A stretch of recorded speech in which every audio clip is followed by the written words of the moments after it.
Okay. Just getting ready here. Alright. Back to it. Okay, we don't need to look at that again. What am I looking at? Dog marriage is what I'm looking at. And another camera. I haven't ever bothered to look up just how many cameras there are. Okay. Let's ditch Jerry. Back. 2, back to 1.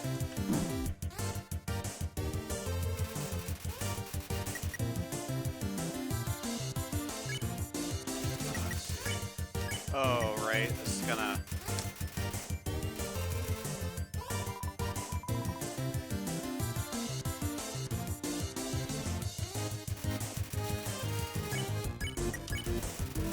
Alright. Nope, not interested in your hat. You again.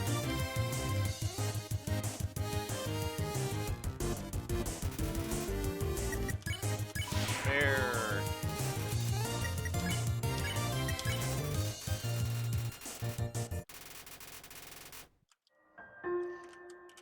Sweet. Okay, get the switch. I rather wonder why Fox didn't bother to put the click sound in there.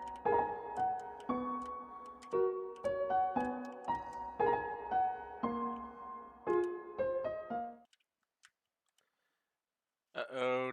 Dogfight. What's that smell? Where's that smell? I don't know if I'm not in the mood to do all the reading necessarily. Vaguely recall...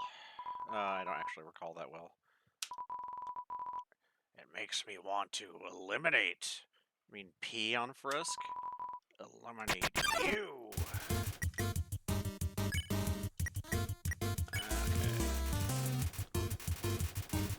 Let's play fetch. Never picked up the trick for this one. Oh well, take the damage.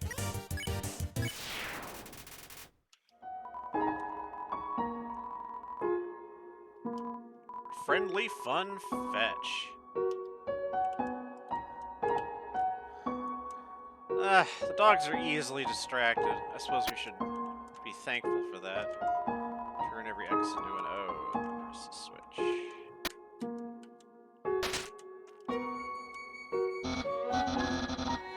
What? How did you avoid my trap? More importantly, is there any left for me? What do I tell Papyrus about the spaghetti? Ate it. Really? Wowie.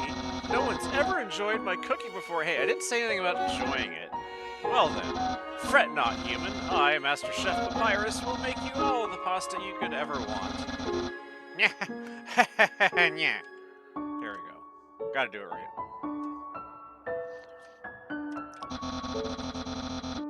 My brother started a sock collection recently. How saddening. Sometimes I wonder what he would do without such a cool guy taking care of him. Well, you know, I have a feeling Sans can take care of himself. Another, oh wait, let me try to do the puzzle the right way. Although I think I failed last time. Human! How do I say this? You were taking a long time to arrive, so I decided to improve this puzzle by arranging the snow to look more like my face. Unfortunately, the snow froze to the ground. Now the solution is different, and as usual, my lazy brother is nowhere around. I suppose what I am saying is, worry not, human, wind from nowhere. I, the great Papyrus, will solve this conundrum. Then we can both proceed. Meanwhile, feel free to try the puzzle yourself. I'll try not to give away the answer. Let's see. If I go...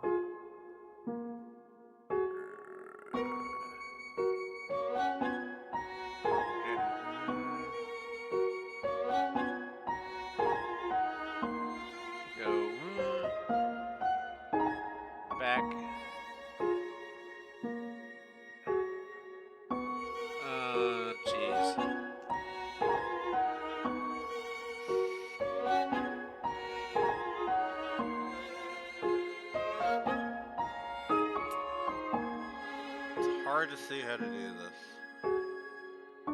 I usually cheat on this one, by the way. Yeah.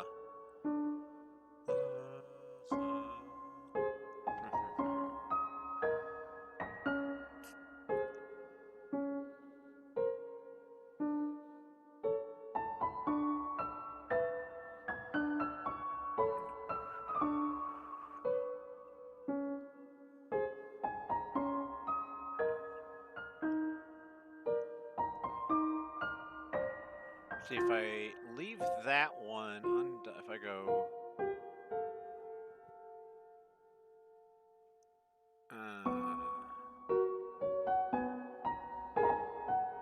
if I go... Let's try that. Let's see, I will... say, what's my plan here? Ah, right, I'm gonna go...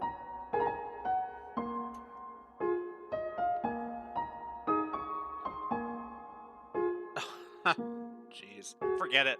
Forget it. I don't have a head for these things.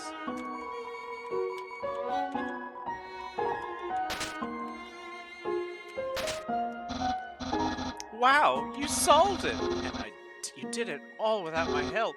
Incredible, I'm impressed. You must care about puzzles like I do. Oh, I'm sure you'll love the next puzzle then.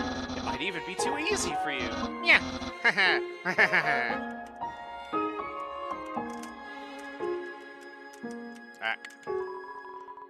Alright, same thing.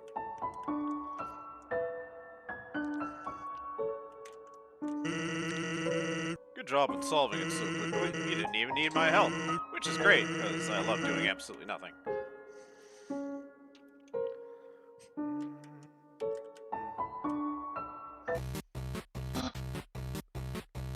Hey, it's the human! You're going to love this puzzle. It was made by the great Dr. Alphys.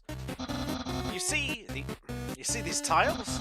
Once I throw this switch, they will begin to change color. Each color has a different function.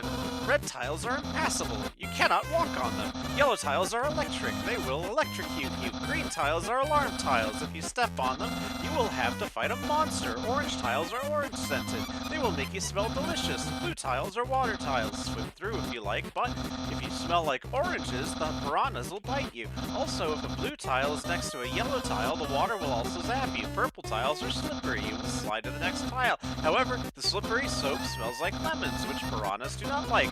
Purple and blue are okay. Finally, pink tiles. They don't do anything. Step on them all you like. How's that? Understand? No. Of course. Great, then there's one last thing. This puzzle is entirely random. When I pull this switch, it will make a puzzle that has never been seen before. Not even I will know the solution. Get ready. So, like, the Doctor in Dr. Alphys. I feel like some fanfic writers have used this as a pretext to assume that there's some sort of, I don't know, university or academy or something down in the underground, and there's some kind of system by which Alphys can get an actual degree, a doctorate, but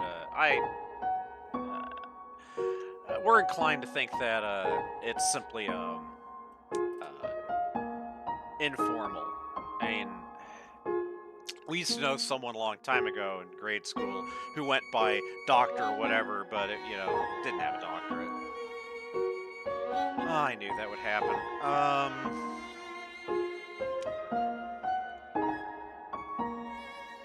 Sorry, just a second.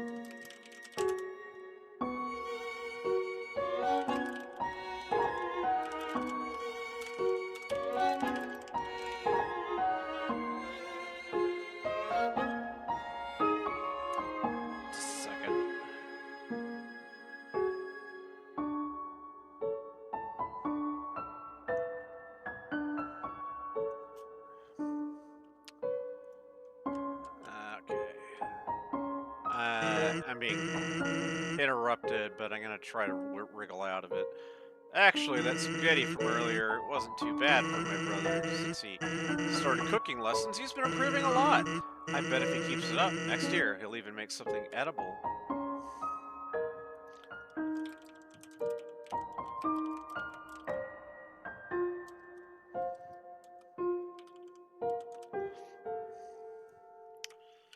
Alright, the machine isn't working. The machine, which looks suspiciously like the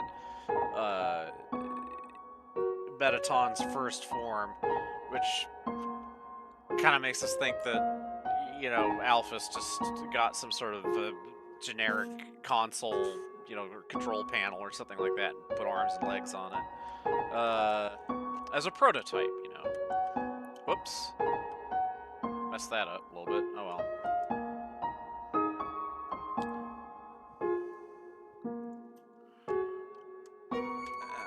This dog is staring blankly into the snow, waiting for it to turn into art. On the floor inside is a box of palm raisins. Aware of dog, please pet dog. I suppose I can hit the bell. Nope. Knowing that the dog will never give up trying to make the perfect snow dog, it fills you with determination. Of course. That dog considers itself an artist, but it doesn't ever know what to create. That's a mood. It probably doesn't help that its brain is the size of a piece of kibble. That might be my problem, too.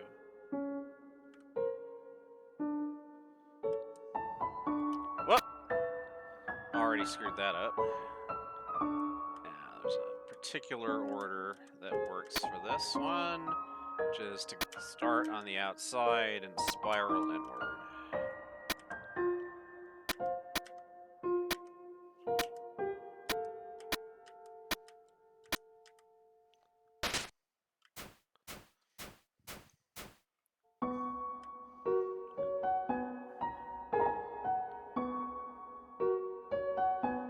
Alright.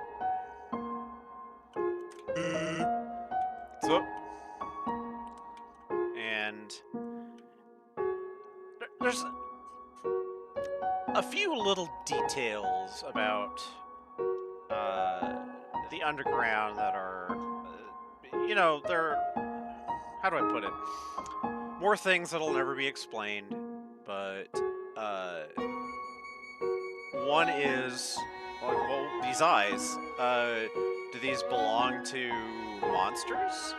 Do they belong to creatures who live in the underground but are not monsters? That's something I've kind of wondered about, partly because of another scene that's coming up real soon here. Undecorate the gift trot. Remove the lenticular bookmark of a smug teen winking.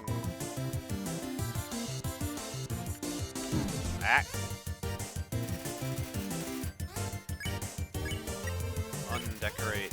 Remove the striped cane that says, I use this tiny cane to walk on it. That's a little better. I'm doing great. Remove a childhood photograph of Snowdrake and his parent. Weight has been lifted. Alright, Giftrod is happy. And Sans wants to know if we're following. But anyway, like, so, you know, you've got this hint of some monster or creature that you never meet, and, you know, a similar thing happens right here. It's probably going to be almost invisible in the stream, but if you watch that little house off to the left, you'll see someone's just come out of it. There's a little figure, steps around a little bit, goes back inside. Amid a huge expanse of trees, again, just the hint is that the underground is quite big.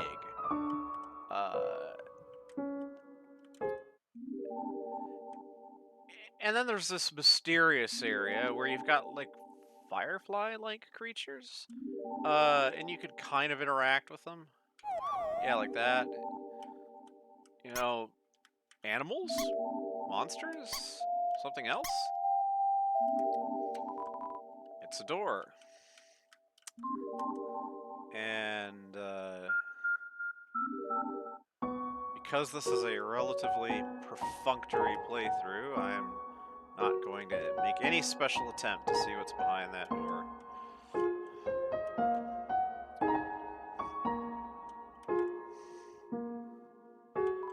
It's a snow puff.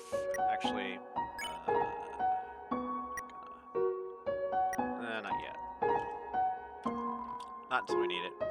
This is a snow puff. What a tiny doghouse. Woof. This, however, is a snow puff. Surprisingly, it's a snow puff. I don't know what a puff is. Snow puff. Is it really a snow puff? Behold, a snow puff. Eh? There's 30G inside this. What is this?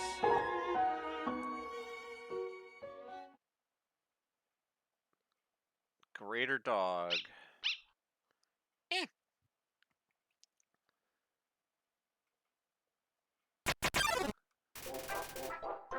And I could just do the stick again, but I sort of want to try the petting. So if I remember correctly, beckon first, bounce towards you, and then here, play? Not excited enough to play with, okay. Oops. Alright, eat something. Have a wonderful day! Ugh, screwed that up. Play. Oh god, that was not what I wanted to do. Ah!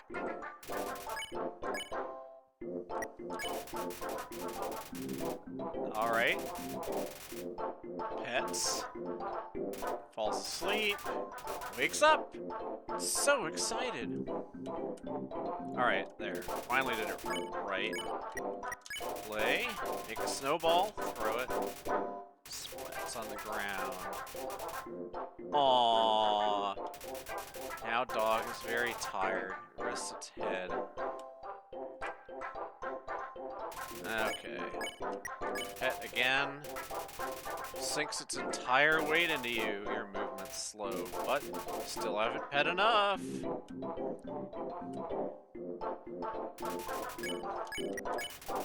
Pet decisively. Pet capacity reaches 100%. Dog flops over with its legs hanging in the air. Oh.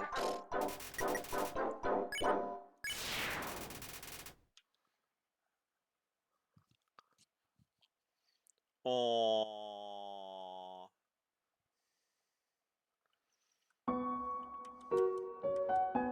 I don't suppose we'll ever get an explanation for why the Royal Guard seems to consist of exactly one competent person. Knowing the dog will never give up trying to make the perfect snow dog, I thought it would already have happened. It feels like determination. I think you have to maybe come back quite a bit later. Whoop! Good thing falling large distances doesn't seem to do anything to you in this game. It's a lump of snow with the word sands written on it in red marker. It's a snow papyrus. Whoop. No, wait, no, no! Ah. Alright. Do it correctly this time.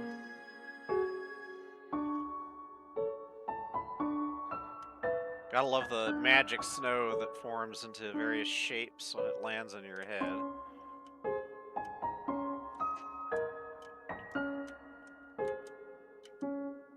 See, again, look, I mean, it's the same background as in that earlier bit.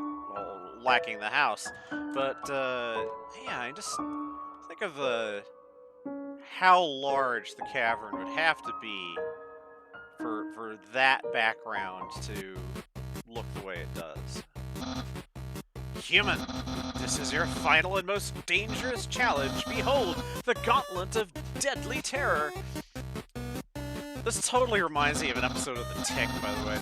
The old animated one. When I say the word, it will fully activate. Cannons will fire, spikes will swing, blades will slice. Each part will swing violently up and down. Only the tiniest chance of victory will remain. Are you ready? Because I am about to do it! Well, what's the holdup? Hold up? What hold up? I'm about to activate it now. That, doesn't look very activated. Well, this challenge, it seems maybe too easy to defeat the human with. Yeah, we can't use this one. I'm a skeleton with standards. My puzzles are very fair, and my traps are expertly cooked. But this method is too direct. No class at all. Away it goes. Phew. What are you looking at? This was another decisive victory for Papyrus. Yeah. Ha. Huh? Yeah, there's like this episode of the old Tick 90s Tick cartoon where he's trying. You see it at the start of his career, and he's trying to prove his mightiness or whatever. And so he straps himself into this machine that's just full of like it's like a chair that's got spikes and hammers and stuff, all this stuff that's aimed at his head. Only none of it actually works, and finally it just drops a bomb on him.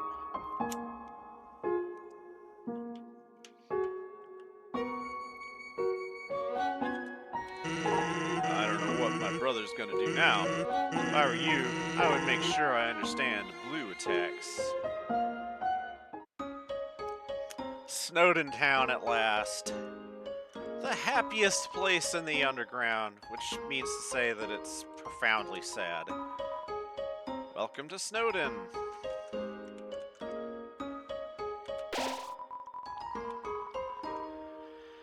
The sight of such a friendly town fills you with determination.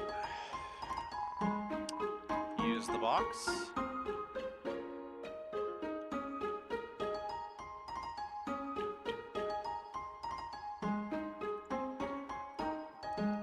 Alright. Do I actually want to buy anything? Some armor might be nice.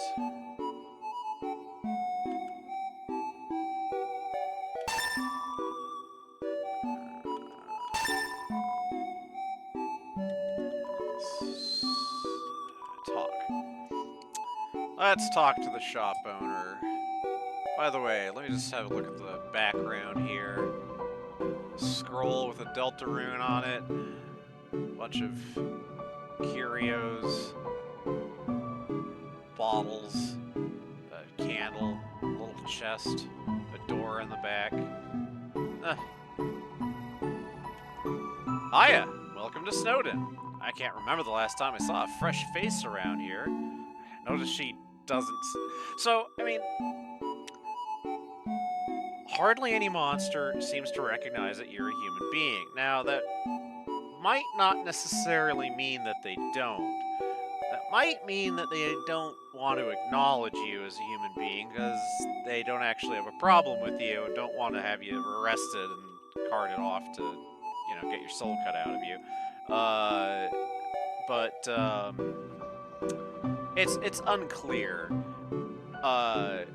Obviously, after Metaton starts doing his thing, and you're on TV, then that must expose you to a bit more of an audience. Like, it seems like more monsters would know that there was a human running around. But even then, there's like some comment about how, oh, the human effects look so lifelike, you know, so it's like, whatever. Where did you come from? The capital? You don't look like a tourist. Are you here by yourself? what to do here. You want to know what to do here in Snowdin. Grillby's is food, and the library is information. If you're tired, you can take a nap at the inn. It's right next door. My sister runs it. And if you're bored, you can sit outside and watch those wacky skeletons do their thing. There's 2 of them. Brothers, I think. They just showed up one day and asserted themselves, which is interesting. But, there's an implication to me that,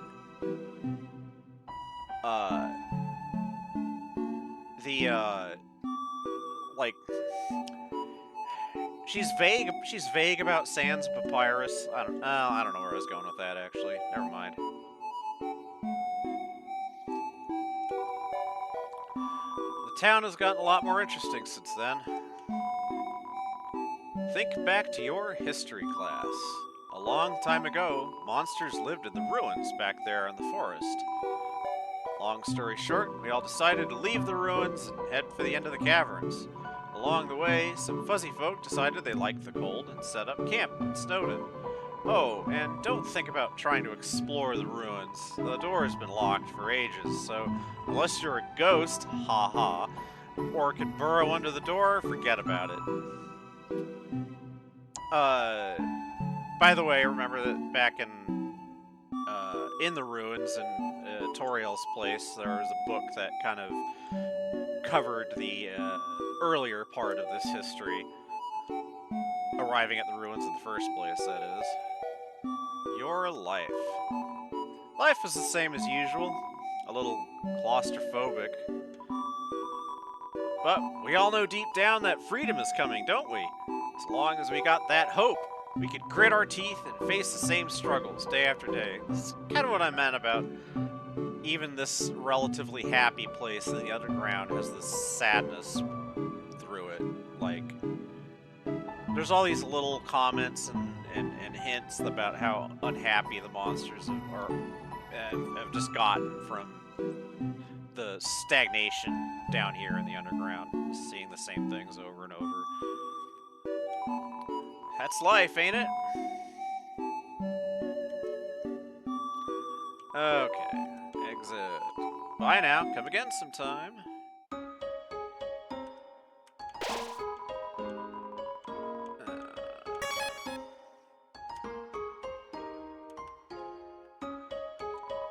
Mom says that sleeping can recover your health above your maximum HP.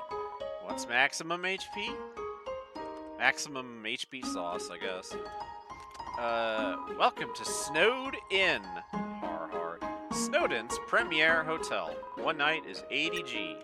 Oh, don't need that yet. I will be using it, though. Feel free to come back anytime. Oh, let me just see something here. Like... just the picture on the back wall, it's kind of generic. I mean, that could be just, like, the castle of, like, when you get to the capital, although you never really see an outside shot of it. Hello!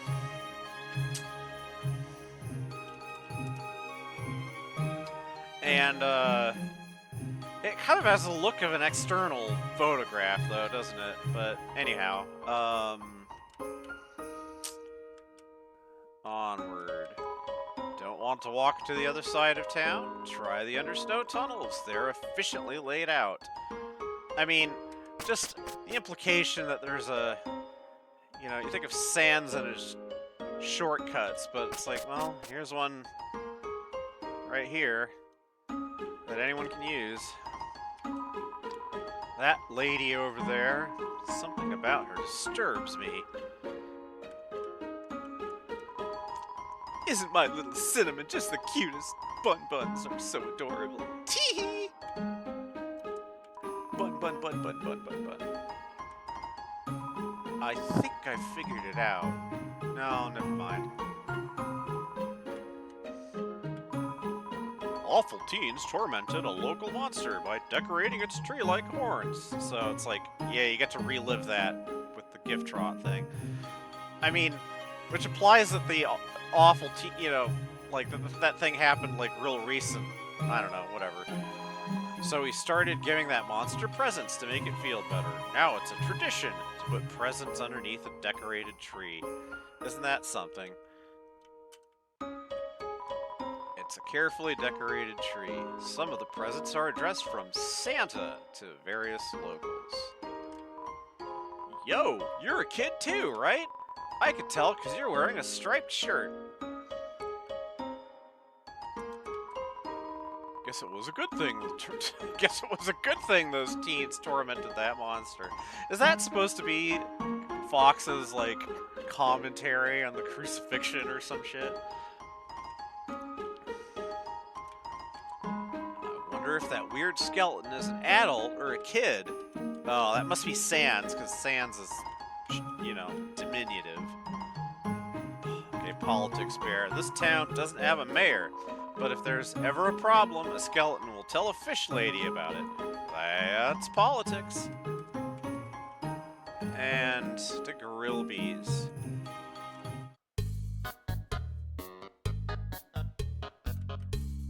God, it's like flipping, Iceman Cometh.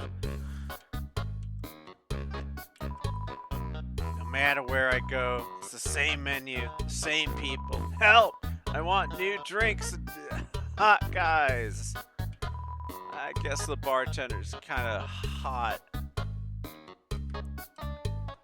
Monsters can get drunk, apparently. Even though human food is apparently different from monster food. It does things like spoil. When you eat it, it passes all the way through your whole body. Disgusting. I'd love it when mush passes. That's like Amethyst talking from Steven Universe. You know, I love it when mush passes through my body. I'd love to try it sometime. And I've heard they have things called bathrooms. Now,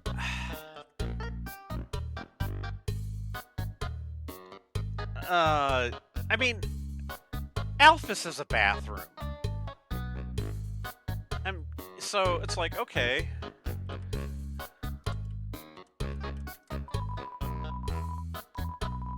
And Papyrus talks about using the bathroom. The capital's getting pretty crowded, so I've heard they're going to start moving here. I don't want to see the erasure of our local culture, but definitely want to see some city slickers slip onto their butts. The jukebox is broken. We're sentries, but we never get any respect. I wish those skeletons would throw us a bone. Ha ha ha ha. We love bones.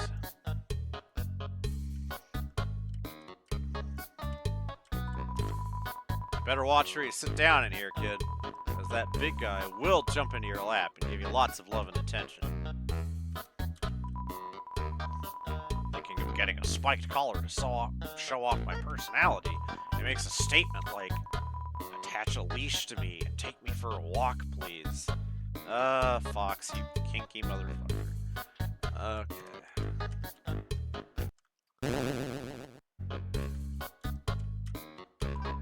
It's playing poker against itself and appears to be losing. Don't think any of this dialogue changes.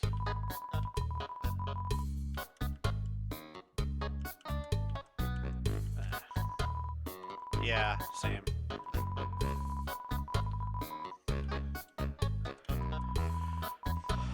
I put out a line for some girls today. A fishing pole from earlier. Someone told me that there are plenty of fish in the sea. Well, I'm taking that seriously. I'm literally going to make out with a fish. Foreshadowing for later, I guess. Those dogs are part of the Royal Guard, the elite military group. Oh yeah, elite. Led by Undyne. She's rude, loud, beats up everybody, it gets in her way. So, let's get to a thing here, shall we? Having to do with Undyne, who, like, way back when we were a lot newer to Undertale, 2016, when we played it for the first time, Chara was just loved Undyne. Well, Undyne and Alphys, both of them, but, you know, after a while, especially after Deltarune comes out, where Undyne is a fucking cop, that you start being reminded that, like, okay, Undyne is kind of a bully, and especially here in the underground, in this particular, like, the pacifist run, there's nothing to fight. There's nothing for her to do, which makes it a little unclear as to why her eye got fucked up. Because it's like, did she get into it? Did she start a fight? And so, sorry to finish my thought here. It's even fairly clearly indicated that Undyne's never seen a human before Frisk, and that the only reason she knows or thinks she knows anything about human beings is because she watches historical films with Alphys. So, basically, what's Undyne doing? Yeah, like is she just sort of going around like picking fights and stuff? Is, hassling people?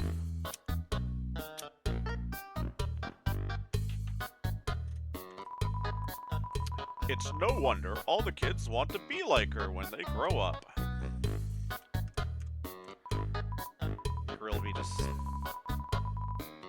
Grilb says that he'd offer you a glass of water, but he doesn't touch the stuff. I want to be like Undyne when I grow up too. Hoo hoo hoo. Ah, great. He's playing poker against himself. Alright, so I was trying to talk to you. I guess I could ask out Undyne, but I think she likes someone already. Foreshadowing. Plot point. Whatever you want. Okay.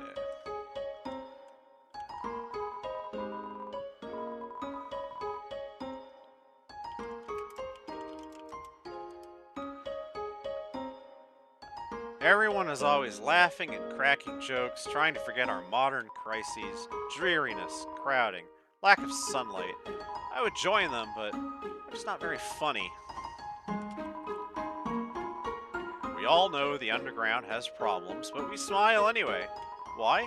We can't do anything, so why be morose about it? At least I'm not making puns. Smile, smile. Interesting monster, by the way.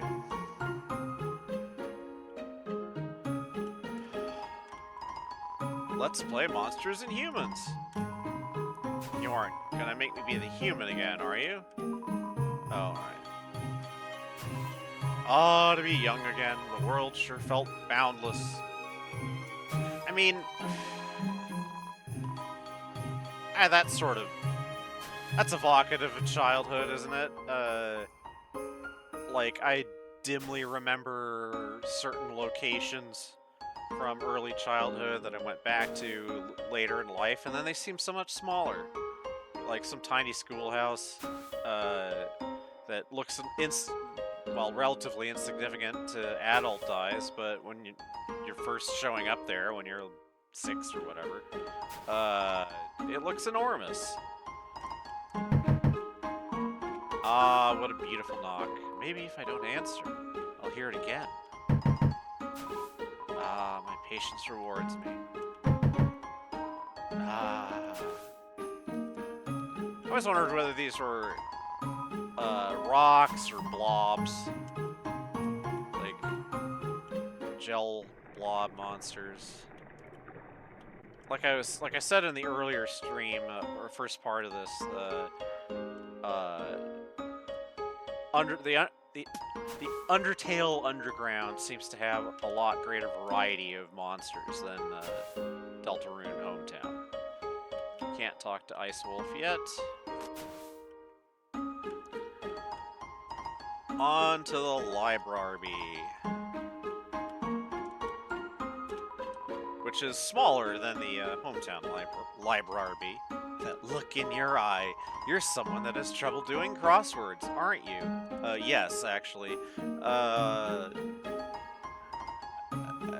ages ago, would do newspaper crosswords to pass time, and you know how, or you may know how the if you get the crossword out of the New York Times, it's easiest on Monday, gets most difficult at the end of the week on Sunday, or beginning of the next week, or however you want to put it. And I remember us being able to do like Monday or Tuesday puzzles, but not beyond that usually. I love working on the newspaper. There's so little to report that we just fill it with comics and games. It's like the hard times for cough cough. Oh, okay. Cigarettes exist in the underground. When I was younger, my teachers gave me word searches when they ran out of assignments. I thought they were a waste of time. But look at me now. I'm the #1 word search creator in the entire underground. Welcome to the library. Yes, we know the sign is misspelled.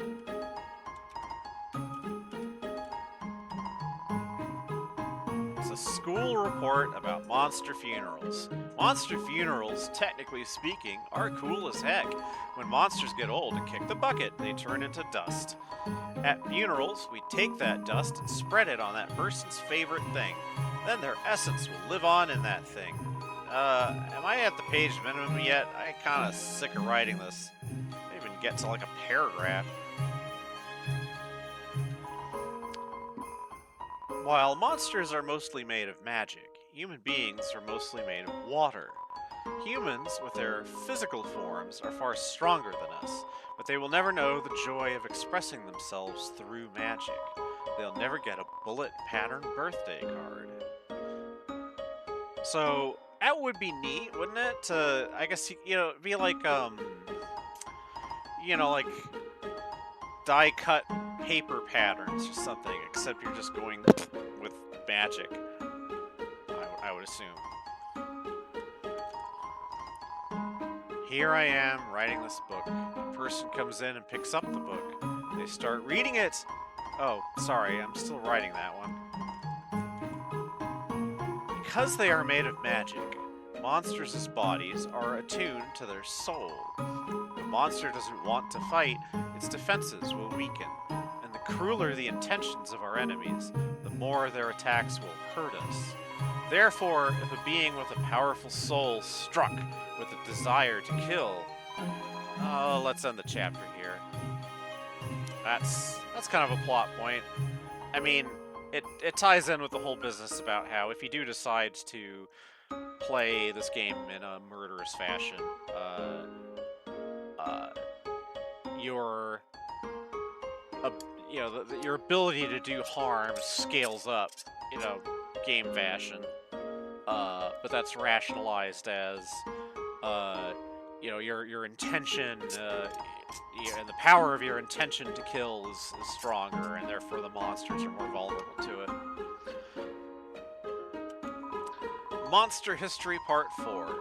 Fearing the humans no longer, interesting point, we moved out of our old city, home. We braved harsh cold, damp swampland, and searing heat, until we reached what we now call our capital, New Home. Again, our king is really bad at names.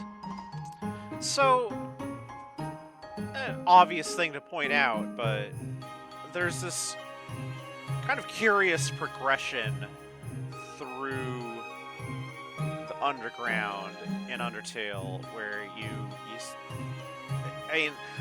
it's sort of like a logical progression from frozen cold to warmer and wet, where the heat is meeting the ice, so to speak, and then finally just heat, lava, magma, and then the capital, I think, is sort of above that, because the capital, and Asgore's palace anyway, is near the surface. You could see sunlight coming in, and so it's sort of like you're kind of starting outwards, working your way down, but then going back up again. At least that's how how we tend to visualize it. So, love, hope, compassion. This is what people say monster souls are made of. But the absolute nature of the soul is unknown. After all, humans have proven their souls don't need these things to exist. That's. Let me look at that again. Love, hope, and compassion. This is what people say monster souls are made of. The absolute nature of the soul is unknown. I mean, we human beings on this earth, anyway, still dispute whether such a thing even exists. Is there an intangible or immortal part, a component of human existence that is somehow inseparable from the physical body? I'm not a religious person, so I mean, it's complicated because I'm the host of a plurality. There are members of my system who are religious. I feel rather undecided on these things myself. So, like, souls? You know, I wouldn't know where to begin thinking about that. But, uh,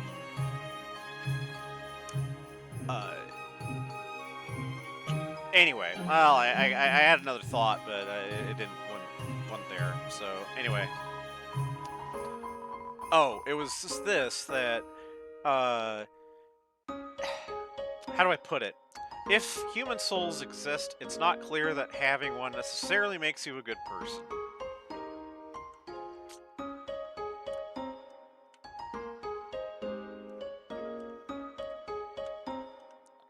Okay, that's Sans' mailbox, rather, overflowing with junk mail. Papyrus's, we're gonna be polite and not look inside. Is it actually illegal to look at someone else's mailbox? Probably. I don't know. It's locked. There's the doghouse.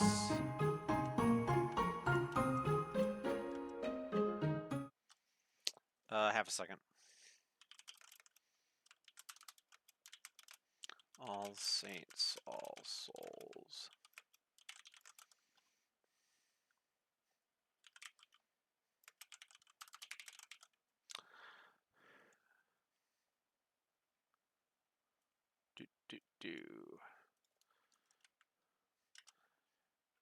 Now, I kind of like this. Like, this will sound kind of silly, but you're sort of moving from this really cold snowy region, towards a warmer place. So it kind of makes sense that there'd be a fog, and because like there's like humidity coming off of the waterfall area rolling towards this cold region, and if it got cold enough, then the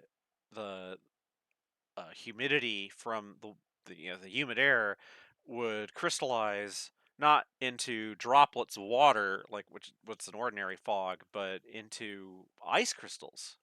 They call that diamond dust. When you just have this like mist or fog low to the ground that's made out of ice crystals rather than water droplets, and I've only ever seen it in pictures, and I understand it can be extremely gorgeous. Allow me to tell you about some complex feelings, says Papyrus. Feelings like the joy of finding another pasta lover, the admiration for another's puzzle-solving skills, the desire to have a cool, smart person think you are cool. These feelings, they must be what you are feeling right now. I can hardly imagine what it must be like to feel that way. After all, I am very great. By the way, you know, from what I can appreciate of Papyrus's personality, he wouldn't be calling himself great unless he'd gotten unless he'd been sort of taught that. Let's put it that way. Like, I feel like you can sort of tell maybe that Papyrus's self-esteem came from uh, his brother's high opinion of him because Sans really does seem to think the world of Papyrus. And he kind of puts it in an odd way sometimes, but yeah, like you think of like, well, why is Papyrus calling himself great all the time? It's like, well, maybe Sans called him that. So I don't ever wonder what having lots of friends is like. I pity you, lonely human. Now, something just occurred to me, which is Papyrus craves popularity and occasionally makes some kind of mention about uh uh wishing he had more friends and stuff like that. And yet, I don't know. It's difficult for me to accept that Papyrus is simply lying here, or deluding himself into saying, "I don't know what it's like not to have, I don't know what it's like to be lonely. I don't know what it's like not to have friends." And it's like, he might feel like he has friends, but still wants more. It's like popularity kind of is inexhaustible, or the desire for popularity is inexhaustible. So, um. I don't think Papyrus is necessarily contradicting himself when it comes down to it. Anyway, I pity you, lonely human. Worry not, you shall be lonely no longer. I mean, Frisk is lonely down here. Probably was lonely up above, too. Anyway, I, the great Papyrus, will be your... No, no, this is all wrong. I can't be your friend. You're a human. I must capture you. Then I can fulfill my lifelong dream. Powerful, popular, prestigious. That's Papyrus, the newest member of the Royal Guard.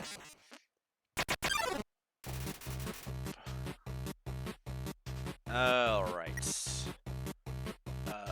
Now, I will be straight up. The way that we usually handle this fight is by hurting ourselves badly, because it gets it done quicker. Papyrus tosses you into doghouse, and you get out a couple times. I'll try to be a bit more sporting. Flirt. What? Flirting? So you finally reveal your ultimate feelings. Well, I'm a skeleton with very high standards. Definitely that one. Oh no, that humility, it reminds me of myself! You're meeting all my standards. Let's date later, after I capture you.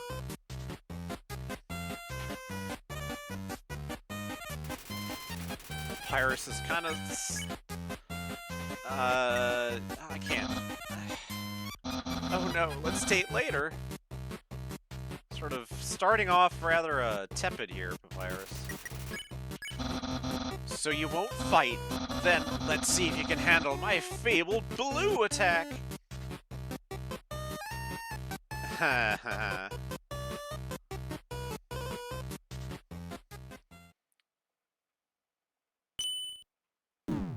Oops, I forgot to jump. See, it worked. You're blue now. That's my attack. And the music kicks up a notch.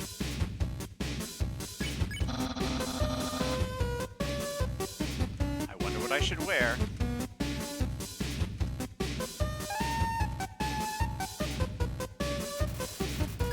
Dab some marinara sauce. Oh, I went too quick there. I'm not thinking about that date thing.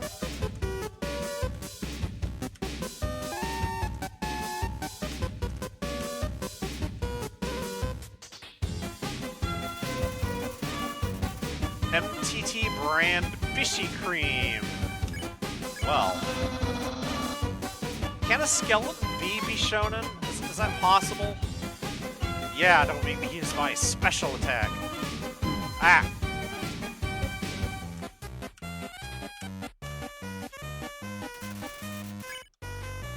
forgot the, again, went too fast, anime cream, I think it was.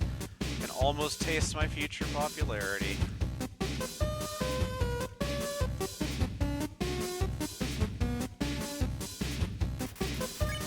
Oh, see, bad habits. Bad habits. I want to read the text.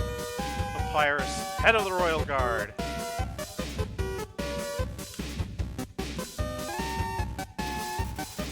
MTT brand attraction slime. Metaton has a lot of products. Papyrus, unparalleled spaghettore.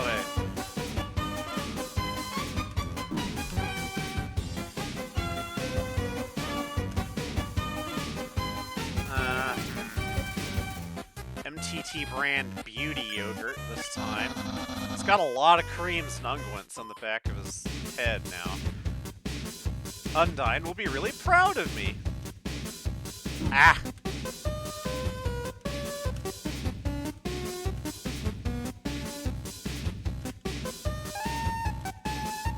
Okay. Papyrus realizes he doesn't have ears. Oh, there we go.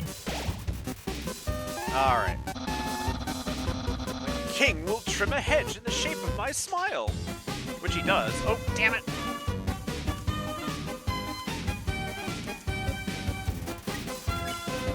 Oh, is he doing it again? My brother will... Well, he won't change very much.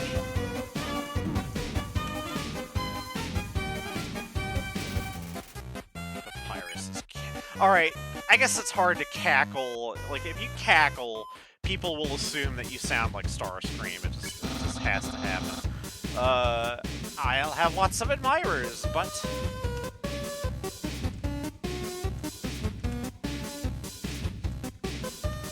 Ah.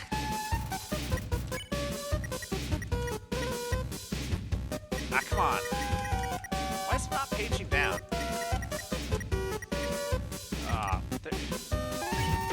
Weird problems. Anyway. Will anyone like me as sincerely as you? Your brother? Jeez.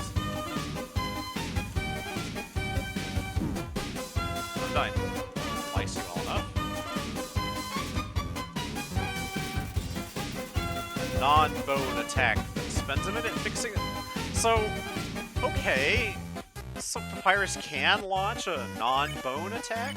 That's interesting to know. Someone like you is really rare.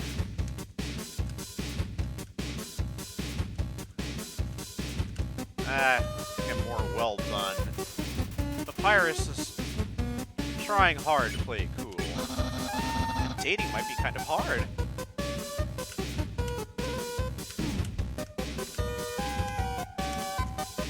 Ah! More cackling. After you're captured and sent away...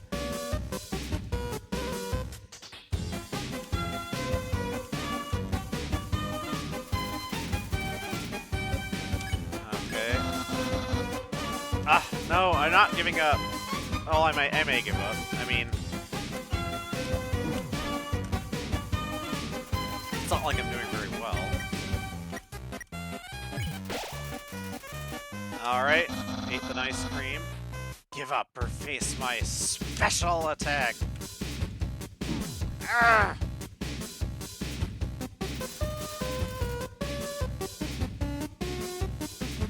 Okay, I'm just considering my options. Well, one option. Very soon I will use my special attack. Okay. Oh, no! Stop it! Stop hitting things! Smells like bones. Bones can have a smell, maybe?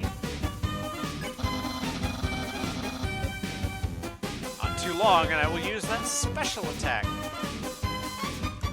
There's this horrible stuff called bone oil. I don't think you make it from dry bones, necessarily. But basically, destructive distillation of bones, i.e. you just heat them up dry and collect all the crap that boils off. And if you do that to bones. You get this oil that's rich in nitrogen compounds, and that's where like people got pyridine from, and pyrrolidine and stuff like that. And because of that, it reeks. I've smelled pyridine. It is a terrible smell. This is your last chance for my special attack.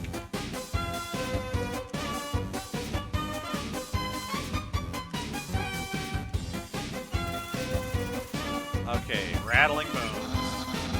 Behold my special attack. Oh. What the heck? That's my special attack! Hey, you stupid dog! Do you hear me? Stop munching on that bone! Hey, what are you doing? Come back here with my special attack. Oh well, here, I'll just use a really cool regular attack. Getting ready for the regular attack. Here's an absolutely normal attack. Ah! Well, it worked.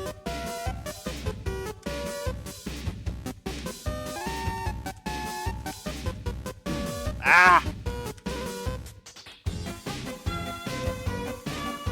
Might die here.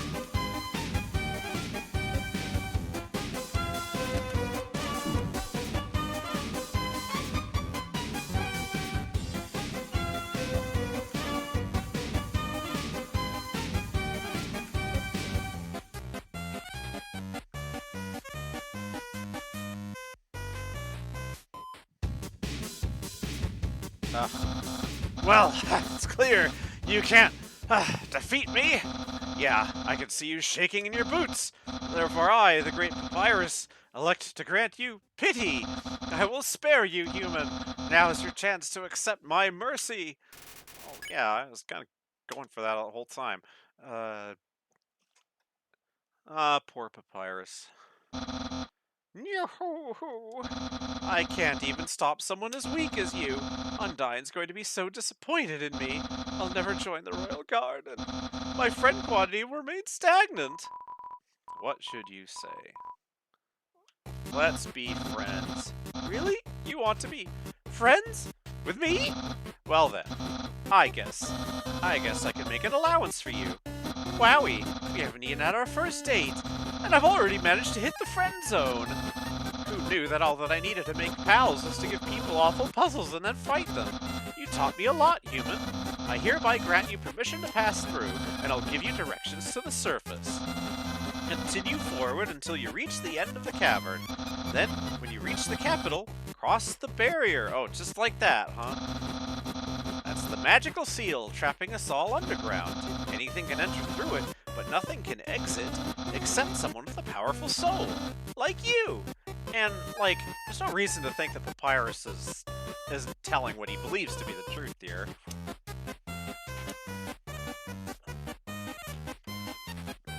But more on the barrier stuff later. That's why the king wants to acquire a human. He wants to open the barrier with soul power. Then us monsters can return to the surface.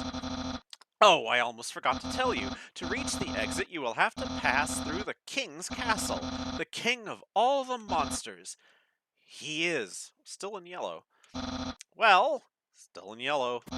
He's... If Asgore is the king in yellow, I'm just gonna be... No, alright, alright. He's a big fuzzy pushover. Everybody loves that guy. I am certain that if you just say, "Excuse me, Mr. Dreamer, can I please go home?" he'll guide you right to the barrier himself. That's sort of true. Anyway, that's enough talking. I'll be at home being a cool friend. Feel free to come by and have that date. And he just floats, because I guess Papyrus can do that. I guess he's really happy.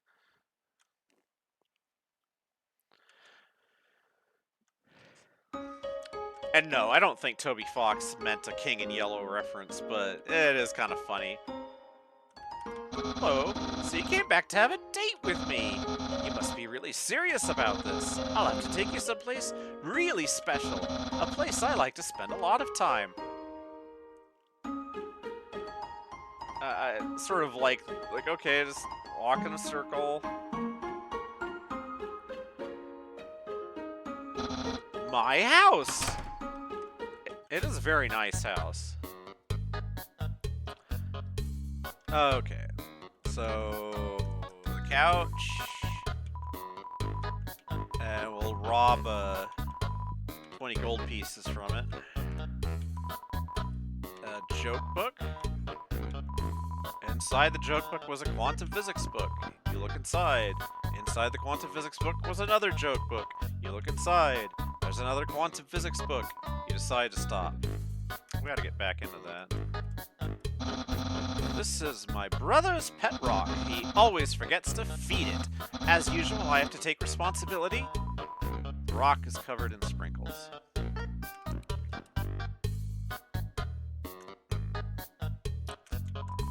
It's a dirty sock with a series of notes on it. Sans, please pick up your sock.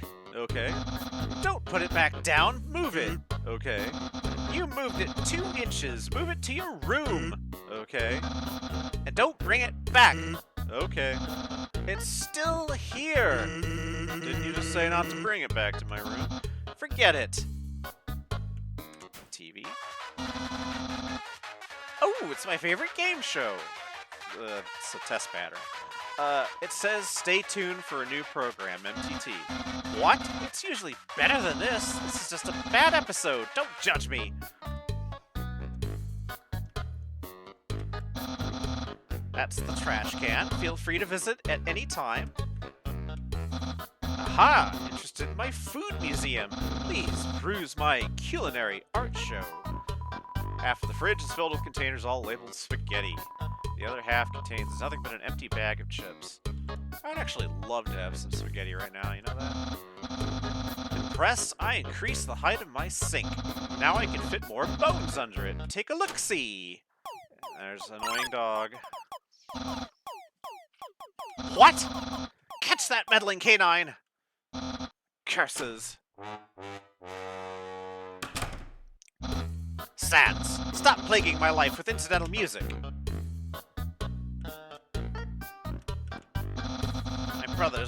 My brother always goes out to eat, but recently he tried baking something. It was like quiche, but filled with a sugary, non-egg substance. How absurd.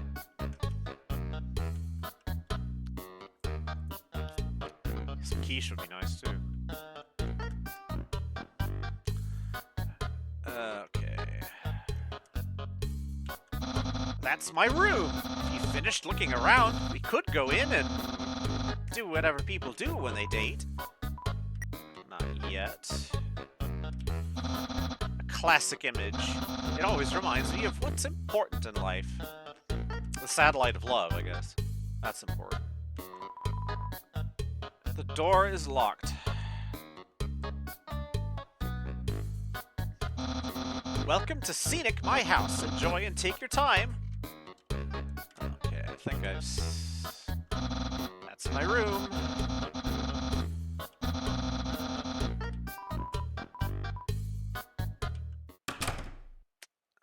Okay.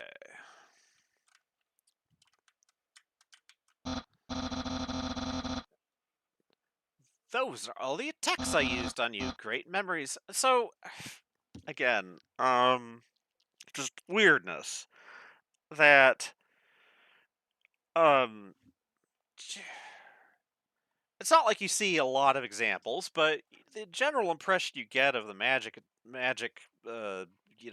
bolts or projectiles, whatever, things that you're getting bombarded with, like Undyne spears, for example, that it's sort of like, well, we expect these things to be summoned, to have a short period of existence that is approximate to solid existence, except that then it just fades, the spell is over, the energy dissipates, whatever.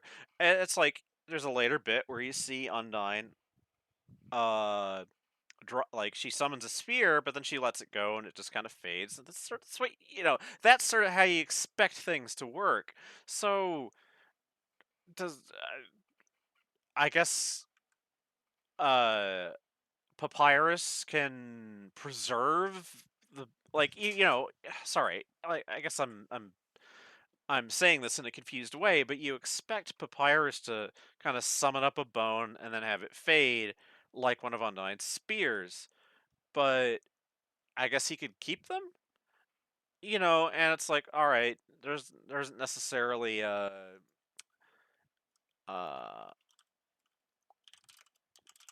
the uh sorry, I just was interrupted there. It isn't necessarily meant to be consistent. Yeah, that's kind of the issue. Great memories, huh? Seems like it was only yesterday, even though it basically just happened. And I feel like you can almost say, by the way, of magic, anything to do with magic and fiction, and this is why some people don't, can't stand uh, stuff like magic and fiction is magic is kind of infinitely flexible uh, and so dependent upon like conditional rules and stuff like that that you could kind of fake up an exceptional explanation for anything and not expect consistency. So it's like, but I feel like there's a general understanding that the that if there is consistency within a fictional depiction of magic, then it has more of a feeling of it's more convincing. It's a stronger depiction than one in which magic just seems to be arbitrary and anything goes, like a Harry Potter book. Anyway, back to Papyrus's bed. If I ever get to the surface, I'd like to drive down a long highway. Wind. Wind? What the heck is wrong with me? Wind in my hair, sun in my skin. Of course, that's just a dream. So instead, I cruise while I snooze. Now, I want to point out that, this is effectively a convertible bed, and it's a red convertible, which means that you can construe Papyrus's bed and his daydream about driving as pertinent to a red Barchetta. Uh, and I'll refresh my memory here.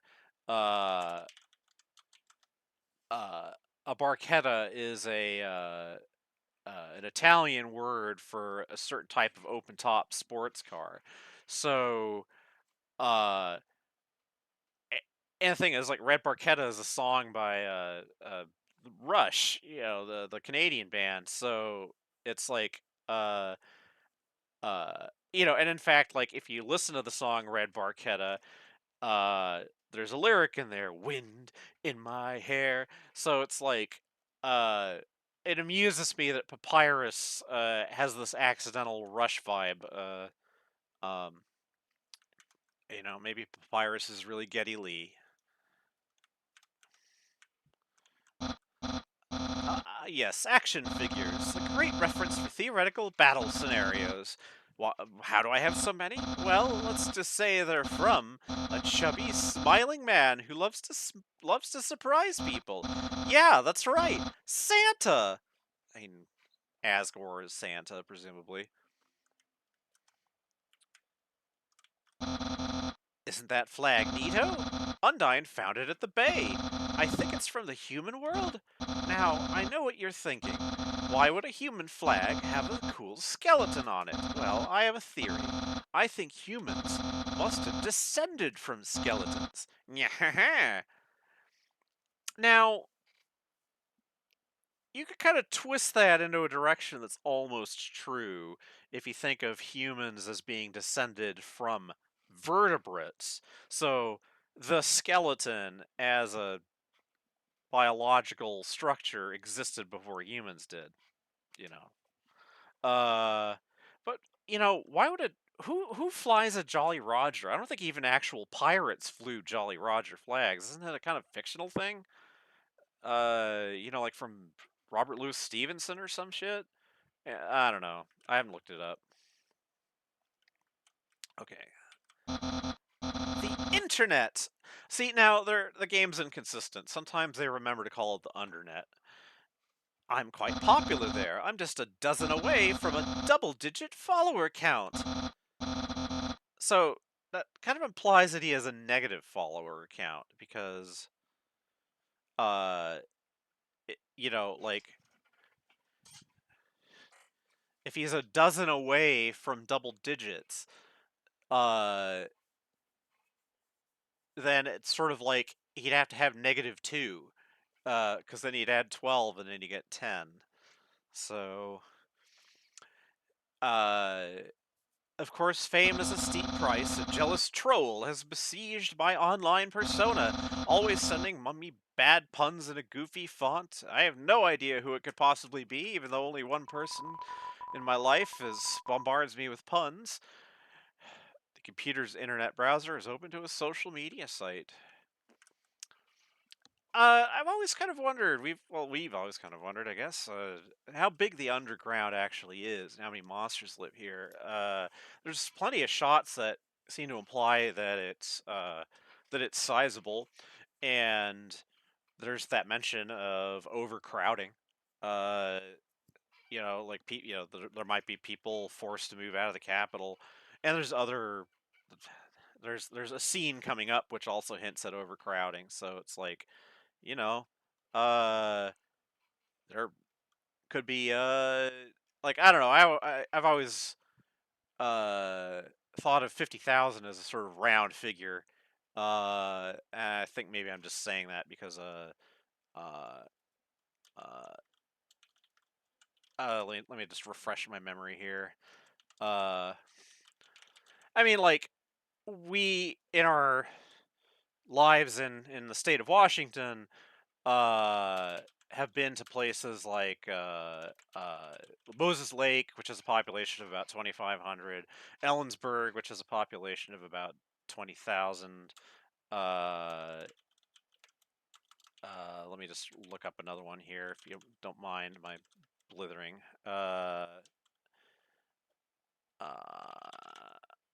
Okay, like Bellingham is bigger. Bellingham is like about 90,000. But the point is that we've been to plenty of places that are like they're not really quite small towns anymore. Uh, and if you're in the middle of them, you kind of feel like you might be in a city. But it's like a small city. It's um uh like way smaller than the sort of cities that I'm used to living in. Like in California and in Washington, places that have millions of people in the metropolitan area. Uh, so like I don't know. I guess because of my experience in places like that, places of this kind of intermediate population, we tended to think of the underground as like that. For what it's worth, which isn't much. That book's one of my favorites. Advanced Puzzle Construction for Critical Minds. The next book's another of my favorites. Peekaboo with Fluffy Bunny. The ending always gets me. I mean,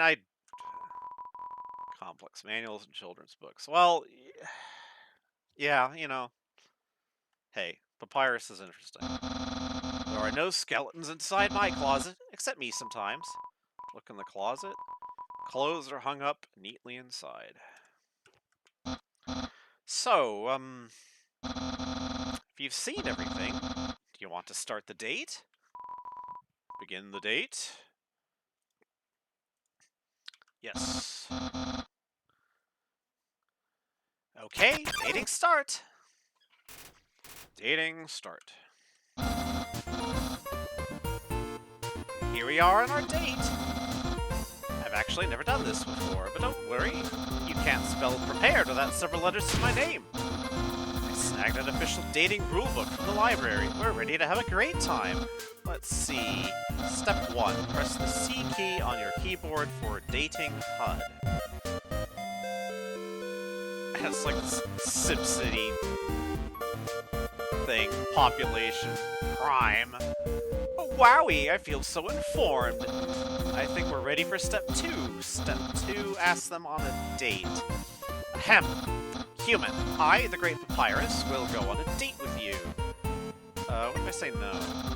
Fortunately, it only says to ask. I guess that means it's time for part 3. Step 3, put on nice clothes to show you care. Wait a second. Wear clothing? That ribbon in your hair. You're wearing clothing right now! Not only that, earlier today you were also wearing clothing. No, could it be? You've wanted to date me from the very beginning. No. Despite that, you chose to wear clothing today of all days. Was your interest in me predestined? No! Your dating powers! Nya! Nya! Don't think you've bested me yet! I, the Great Papyrus, have never been beaten at dating, and I never will! Because he's never done it before. I can easily keep up with you. You see, I, too, can wear clothing. In fact, I always wear my special clothes underneath my regular clothes, just in case someone happens to ask me on a date. Behold!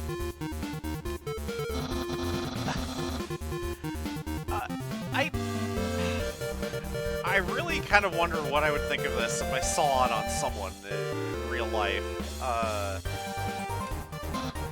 No! A genuine compliment! However, you don't truly understand the hidden power of this outfit. Therefore, what you just said is invalid. This date won't escalate any further unless you find my secret. But that won't happen. So, pawing all over him. Human souls are stronger than monster souls, but the souls of our shoes, on the other hand, are about the same. Interesting, that.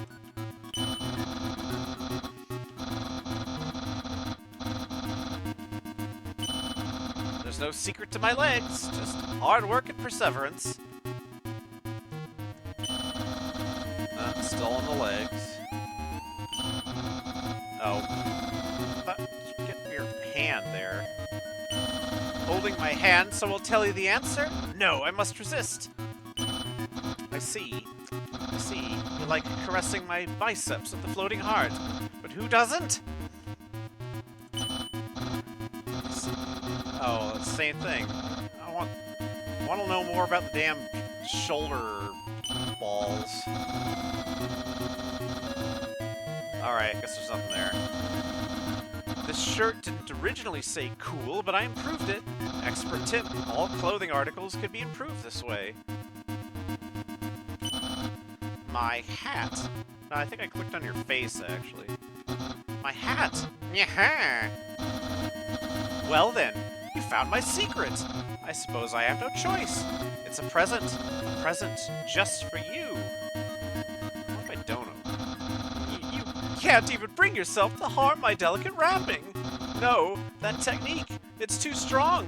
Counterattack. I'll open the present myself. Do you know what this is? No idea. Yeah, that's right. You have no idea. Though this appears to be spaghetti. This ain't any plain old pasta. This is an artisan's work. Silken spaghetti, finely aged in an oaken cask, and cooked by me, Master Chef Papyrus. Human, it's time to end this. There's no way this can go any further. Refuse. You mean you're letting me have it instead? Because you know how much I love pasta? Possible, taking my present and turning it around on me. Ah! Not feeling it in me to scream no. Human, it's clear now. You're madly in love with me. Everything you do, everything you say, it's all been for my sake. Human, I want you to be happy too. It's time for me to express my feelings. It's time that I told you. I, Papyrus, boy, is it hot in here, or is it just me? Oh, shoot. Human, I'm sorry. I don't like you the way you like me. Romantically, I mean. I tried very hard to. I thought that because you flirted with me, that I was supposed to go on a date with you. Then, on the date, feelings would blossom forth. I would be able to match your passion for me. But alas, I, the Great Papyrus, have failed. I feel just the same as before. And instead By dating you, I have only drawn you deeper into your intense love for me, a dark prison of passion with no escape. It's like, yeah, okay. How could I have done this to my dear friend? No, wait, that's wrong. I can't fail at anything. Human, I'll help you through these trying times. I'll keep being your cool friend and act like this all never happened. After all, you are very great. It would be tragic to lose your friendship. So please, don't cry because I won't kiss you. Because I don't even have lips. And hey, someday you'll find someone as great as me. Well, no, that's not true, but I'll help you settle for second best.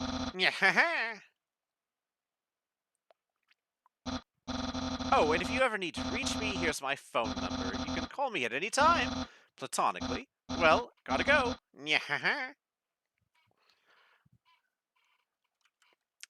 Aww. Well, okay. You could call him already.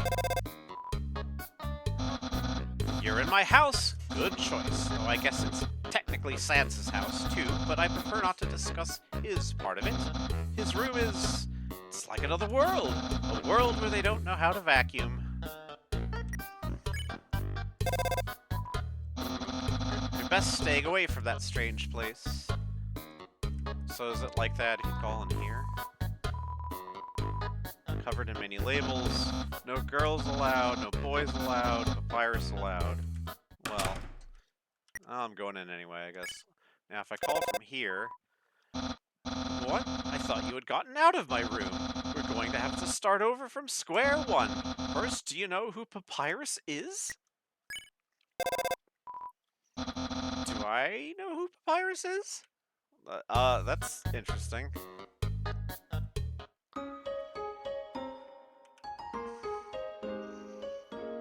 Going to... oh, wait. Take the shortcut.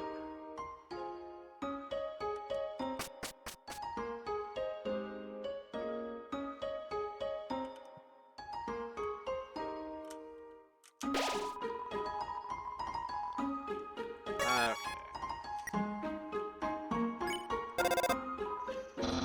Snowdin, home of Papyrus. That's the slogan, right? I'm petitioning to change the slogan. Oh, indeed.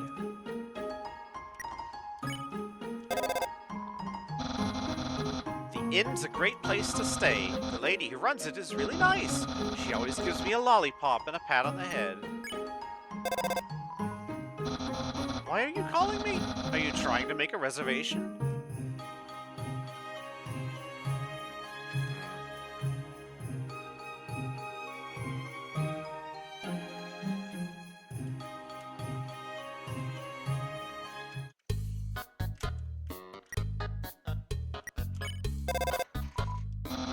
Grillby's. It's dark and full of grease. Purgatory of fries. Purgatory, huh? Hamburger abyss. Anyway, my brother practically lives here. No matter where I go, it's the same menu, the same people. Oh, it's same dialogue.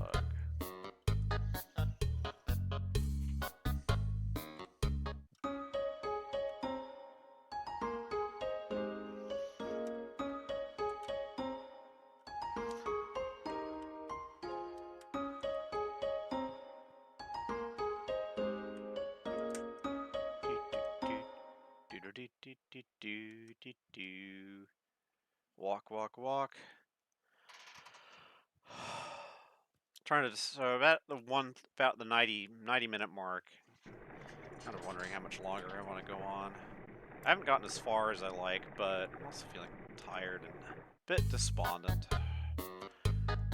Hello, Monster Kid.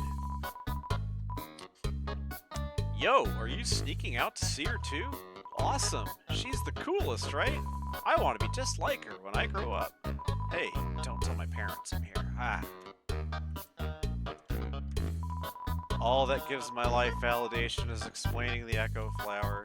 No one can know. Never trust a flower. That's one of the constants of this world. Get it? Get it?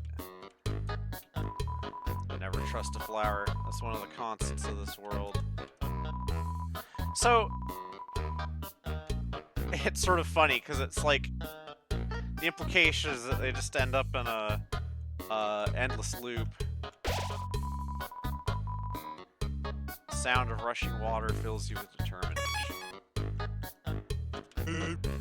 What? Haven't you seen a guy with 2 jobs before? Fortunately, 2 jobs means twice as many legally required breaks. I'm going to grill beans. Want to come? Yeah, why not? Well, if you insist, I'll pry myself away from my work. Over here, I know a shortcut. Not back here again. Fast shortcut, huh? Hey, everyone. Hey, Sans. Hi, Sans. Greetings, Sans. Hi, Sansy. Hey, Sans, weren't you just here for breakfast a few minutes ago? No, I haven't had breakfast in at least half an hour. You must be thinking of brunch. But I'm bump. Here, get comfy. Whoops, watch where you sit down. Sometimes weirdos put whoopee cushions on the seats. Anyway, let's order. What do you want? Burger. Hey, that sounds pretty good. Grilby, we'll have a double order of burg.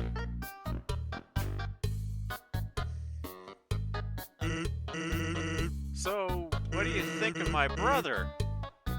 You know, he's cool. Of course he's cool. He'd be cool too if he wore that outfit every day. He'd only take that thing off if he absolutely had to. Oh well, at least he washes it.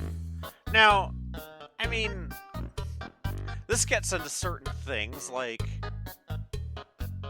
do the monsters, like, you know, the monsters sweat. Some of them do anyway.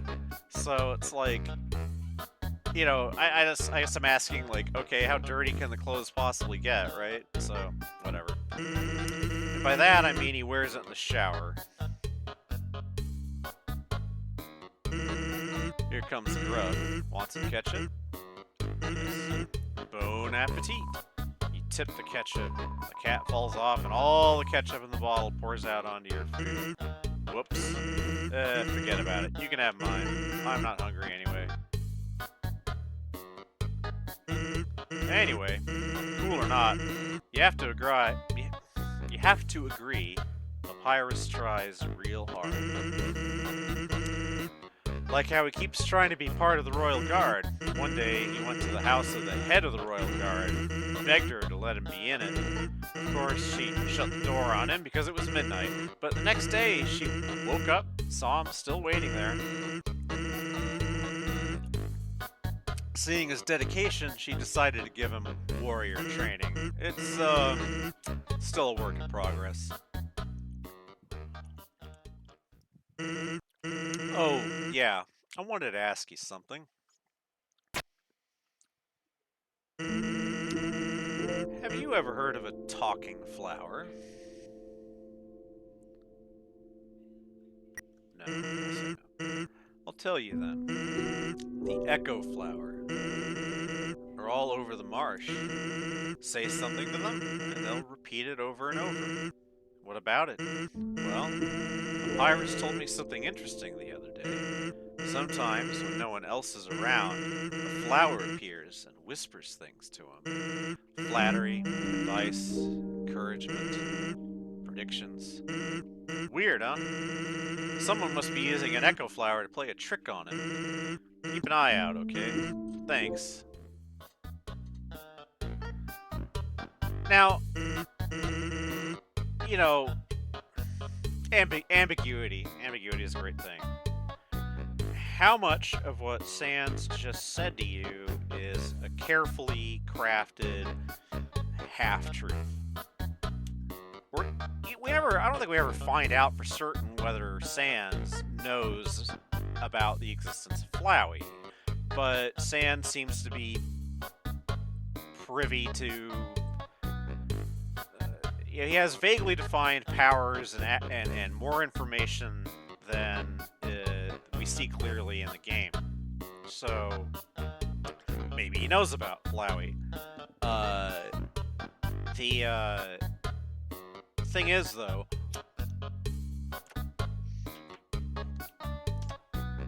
if he does feel compelled to tell to craft a kind of obfuscated version of the story, where he's saying that it's an echo flower, that's like, oh, like somebody must be playing a trick with an echo flower. It's like, I mean, after all, you're human. Sans maybe doesn't feel compelled to be totally honest with you, so it's like, what's actually going on? Well, that was a long break. I can't believe I let you pull me away from work for that long. Oh, by the way, I'm flat broke. Can you foot the bill? It's just 10,000 G. No, just kidding. Grilby, put it on my tab.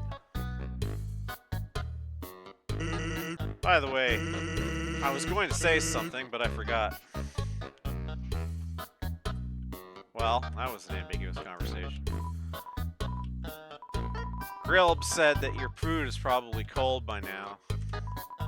Sans is the most regular of all. He hasn't been showing up as much recently, though. Interesting.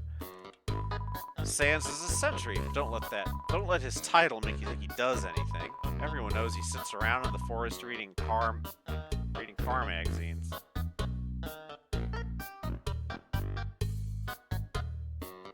I had forgotten that detail. He's playing poker against himself. It appears to be losing.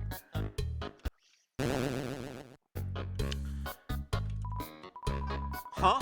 Since when did you and Sans become friends? I don't like him. He loves to appear without moving. Hint, hint. So, you think about Papyrus has his whimsical dream about driving,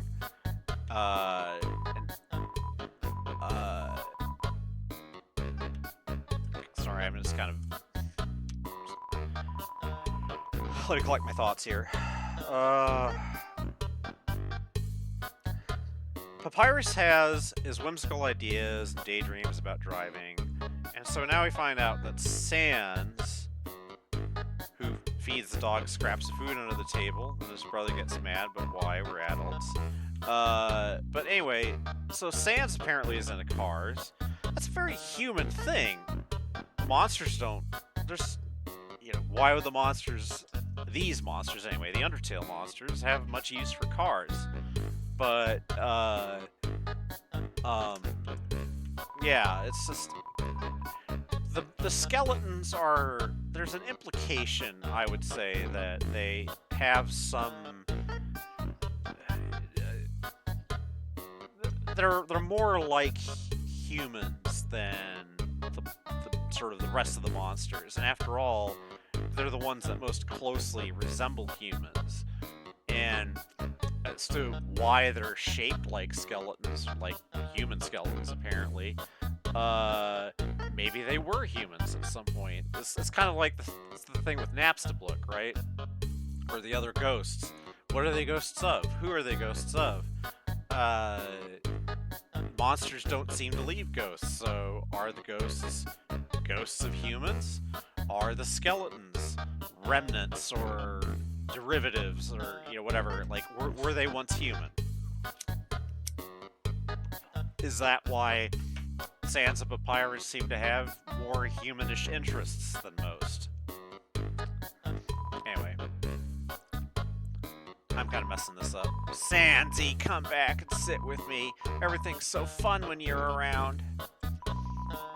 Sans is interesting. He has told me about all kinds of incredible foods, but despite his knowledge, he always orders the worst burger off the menu. So...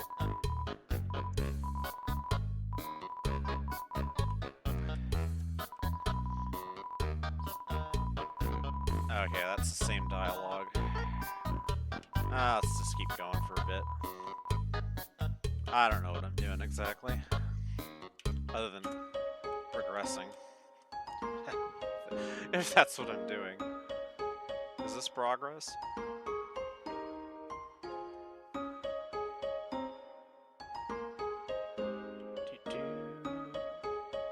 The ice floats downstream.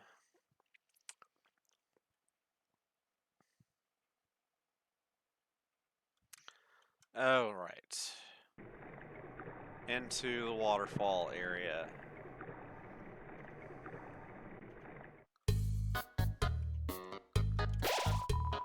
Sound of rushing water. All that good. Oh, it's the same. The dialogue just reset.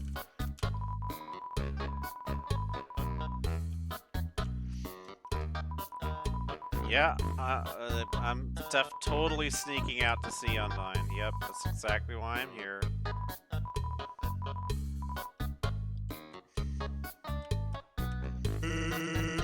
Let's hang out again sometime. Not now, obviously. Okay, this is a box. Do I want to put anything in the box? Can't use items when they're in the box! Sincerely a box hater.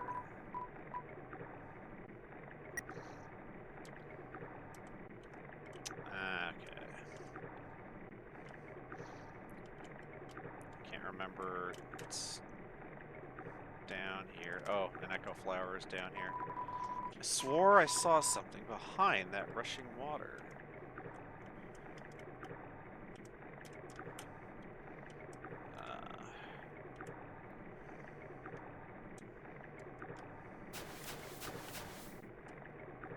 Alright, what do we got here?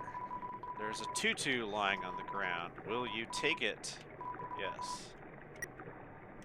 Item. I should have worn that bandana, instead I wasted money on it.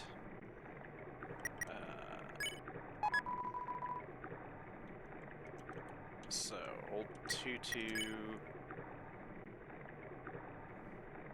Armor. Etc., etc. Onward.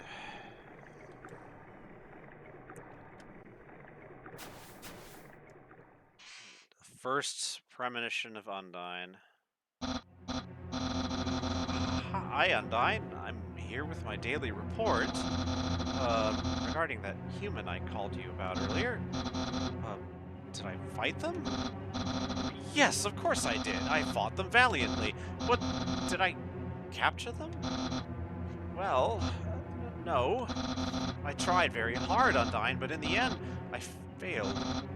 What? You're going to take the human soul yourself. But Undyne, you don't have to destroy them, you see.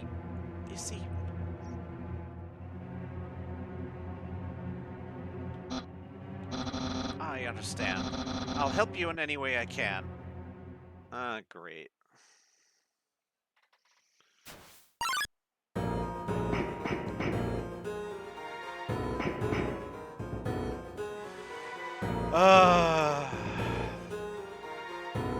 That's right.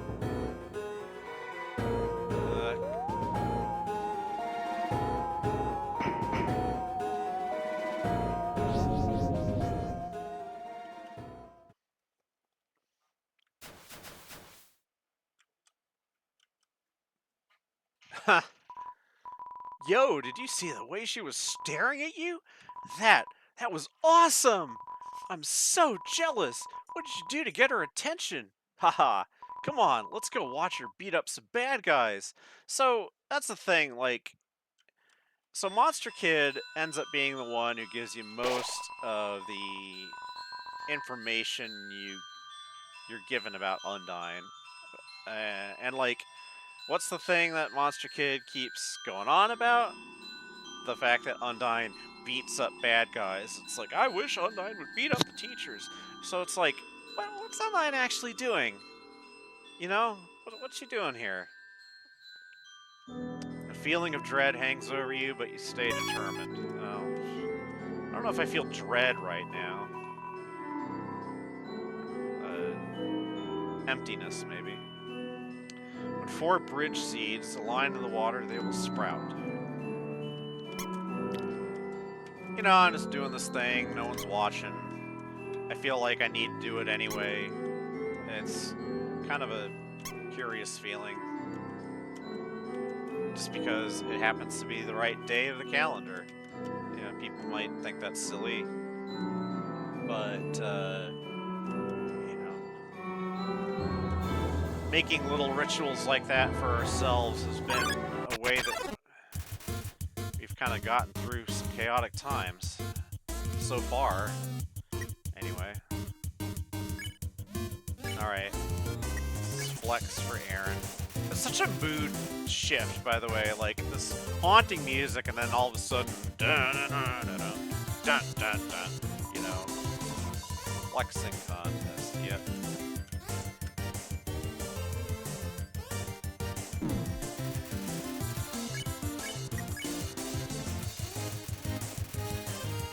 I have no muscle tone, by the way.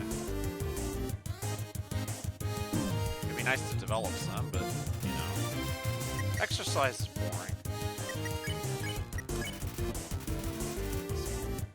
Aaron flexes out of the room. So, yeah, like I was saying, you know, you have this, one of the most haunting melodies. And then it's sort of interrupted for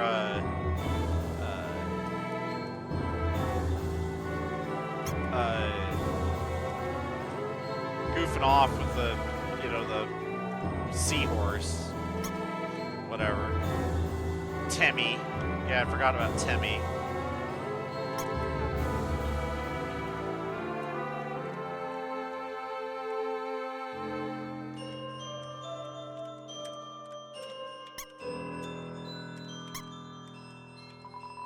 Error is made, the bell blossom can call bird seeds back to where they started.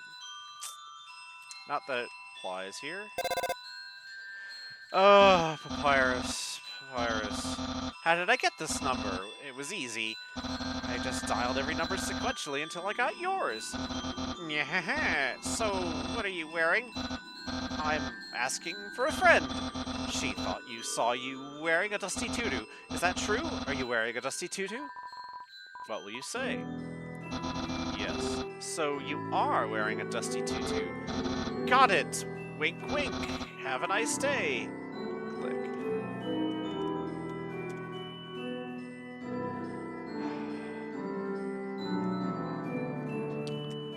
Alright. Some of the more downbeat stuff is coming here. A long time ago, monsters would whisper their wishes to the stars in the sky. If you hoped with all your heart, your wish would come true. Now, all we have are these sparkling stones on the ceiling. So, now, you know, human beings wish upon stars. At least that's the thing that's kind of a bit of folk fairy tale magic, if you like. I wonder if there's an implication that monsters actually can make it work. You know, how many human beings actually get wishes on stars? You know what I mean? It doesn't. It's one of those things that people have just come to regard as pointless.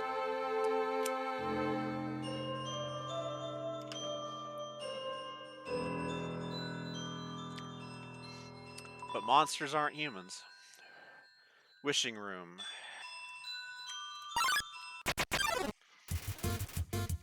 Washua. Alright. Clean.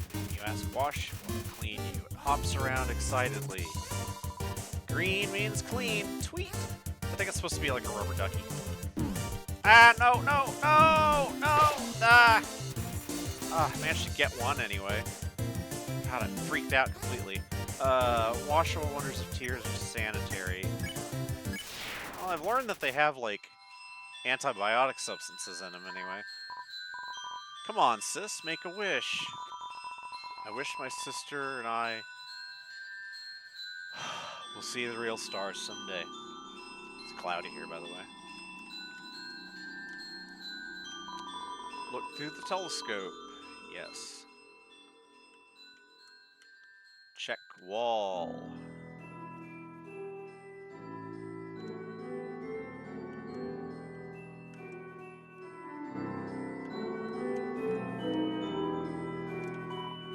Ah, seems my horoscope is the same as last week's.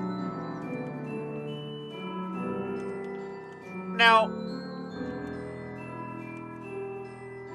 more unanswered questions, speculations if you like. Now, obviously, these stars are fixed. They're just crystals, glittering rocks, whatever they are. But leaving that aside, it seems to me that the monsters would have some awareness of the passage of time up above. Because there's places in the underground where the sun comes in. And I think that they would at least feel some seasonal changes. Just guesswork. Ancient writing covers the walls. You can just make out the words. The war of humans and monsters. Why did the humans attack? Indeed, it seemed that they had nothing to fear. Humans are unbelievably strong. It would take the soul of nearly every monster just to equal the power of a single human soul. Like these, plants can grow down here somehow. Alright. But humans have one weakness. Ironically, it is the strength of their soul. So let's think about this. Alright. Its power allows it to persist outside the human body even after death. So that's kind of the lore here.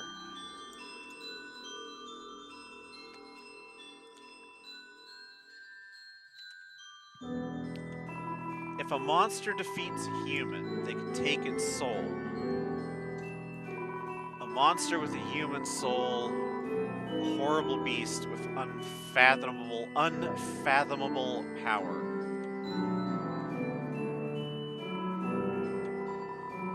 It's an illustration of a strange creature. There's something very unsettling about this drawing. So, like, the fear seems to be that, alright, let me see if I can work this, kind of what my line of thought out here. That humans, because the human soul is abnormally, from the monster perspective, abnormally powerful and strong, that, sorry, let me back that up. From what we see, any monster is able to use magic quite freely.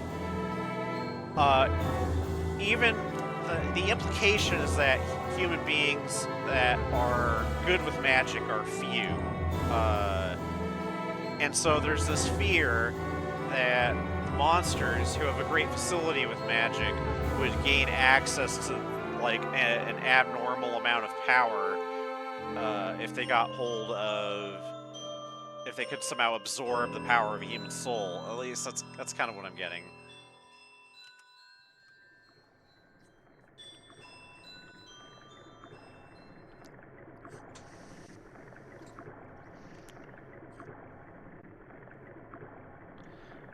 There's a certain Western idea about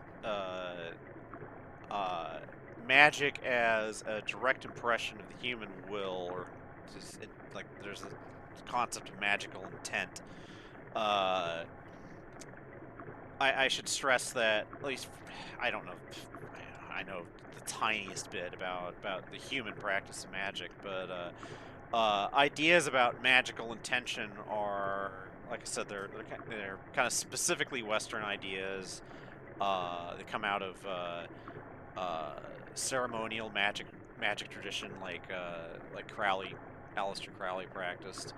But if we assume that these kind of Western notions about magic are the ones that inform Toby Fox's fiction, which seems likely to me, then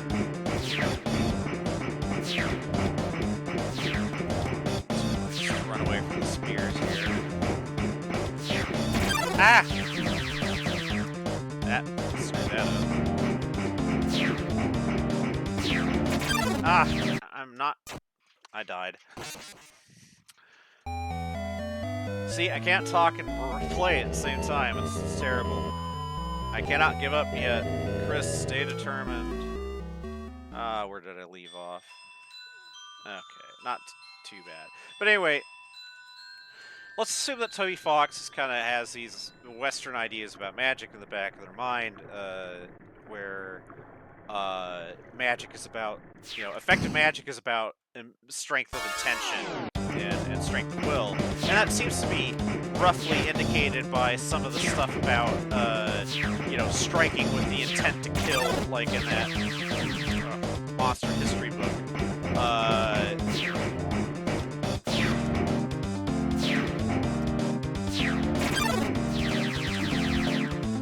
Then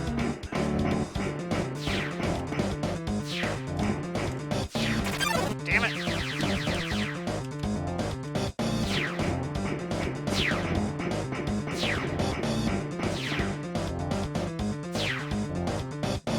Alright, safe for now.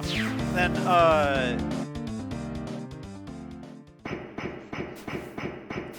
this sort of idea of the great strength and persistence of the human soul versus the monster soul, it becomes important because it's like, the thing that would make a monster's ability to wield magic much more dangerous would be being able to fuel that sort of sharpness of intention with the kind of determination or strength of intention that would come with having human determination. I don't know if I'm saying that very well, but not that I know a lot about human magic, but a great deal of the issue that seems to come up with humans trying to do magic is that they are less clear on their intentions than they think they are. Like, they think they know what they want, they think they know what they're aiming at, but human beings have our minds are full of layers upon layers, and we do things. We say we want to do something when we actually want to do something else. It's a big thing in fiction about magic, is being careful what you wish for. Did you see that? Be careful what you wish for, and uh, and conversely being sandbagged by wanting something from a magic spell that you haven't actually admitted to yourself. Undyne just touched me. I'm never washing my face ever again. Man, are you unlucky if you were standing just a little bit to the left. Yo, don't worry. I'm sure we'll see her again.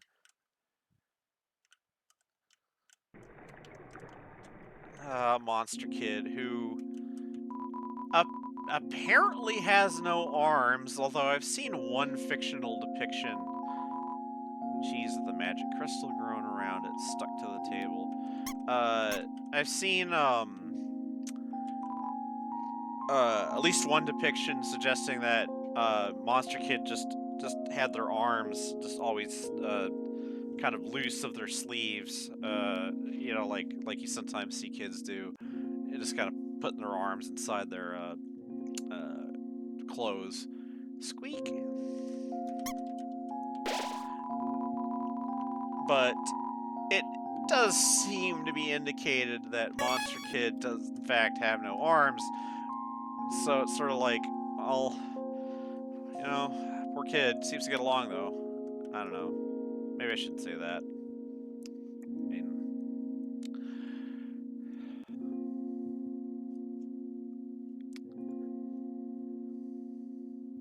it would be easier with magic. Let's put it that way.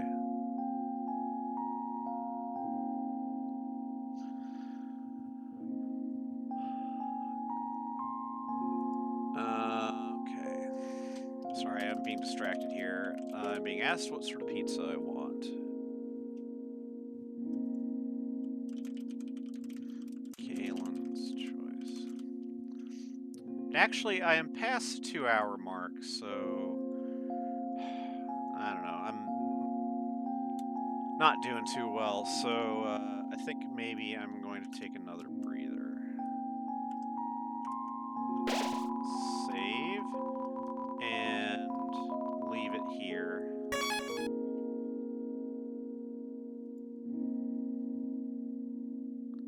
Alright, this is Kris, signing off.